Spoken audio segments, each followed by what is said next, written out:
મહાનગરપાલિકાની આરોગ્ય શાખા દ્વારા જે છે રાજકોટ શહેરમાં વધતા જતા ઝાડા ઉલટી ઉપરાંત ટાઇફોઇડ અને મરડાના કેસીસ છે અનુસંધાને સતર્કતાના ભાગરૂપે રાજકોટ શહેરમાં ઘણા બધા એકમો જે છે બરફનું ઉત્પાદન કરી રહ્યા છે. ઉપરાંત ઘણા બધા જે છે કેરબાના પાણીથી વિતરણ જે કરી રહ્યા છે એના અનુસંધાને તમામમાં ખાસ કરીને બેક્ટેરિયોલોજીકલ કાઉન્ટ જે છે એની તપાસ અર્થે જે છે કુલ 49 એકમો પાસેથી પાણીના સેમ્પલ જે છે લેવામાં આવ્યા છે અને આ કામગીરી હજી ચાલુ રહેશે.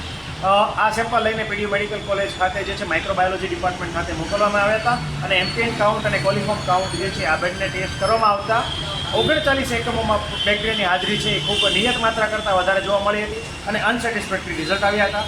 5માં ઇન્ટરમીડિયેટ કાઉન્ટ જોવા મળ્યા છે અને 5 જે છે નમૂનામાં સેટિસ્ફેક્ટરી આપણને રિઝલ્ટ મળેલા હતા. આ અનુસંધાને 49 જેટલા એકમો જે છે એમને હાલ જે છે જીપીએમસી એક્ટની આરોગ્ય અંગે ન્યુસન્સ ફેલાવવા માટેની જે કલમ અન્વયે જે છે એક નોટિસ ઇસ્યુ કરવામાં આવી છે અને 7 દિવસની અંદર તમામ જે વ્યવસ્થાઓ જે છે દાખલા તરીકે પાણીનો જે રોજ સ્ટોરેજ વોટર જે છે એ પ્રોપર મેન્ટેન કરાય, એનું હાઇજીન મેન્ટેન થાય. ઉપરાંત જે પાઇપલાઇન્સ છે, પાઇપ ફિટિંગ છે એમાં પણ પ્રોપર હાઇજીન છે મેન્ટેનન્સ થાય.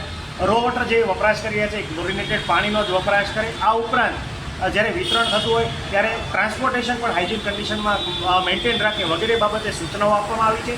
7 દિવસ પછી આમનું જે પુનઃ મૂલ્યાંકન કરવામાં આવશે અને અનસેટિસ્ફેક્ટરી કન્ડિશન જણાશે તો જે તે એકમો જે છે એને સીલ કરવાની કાર્યવાહી છે એ કરવામાં આવશે.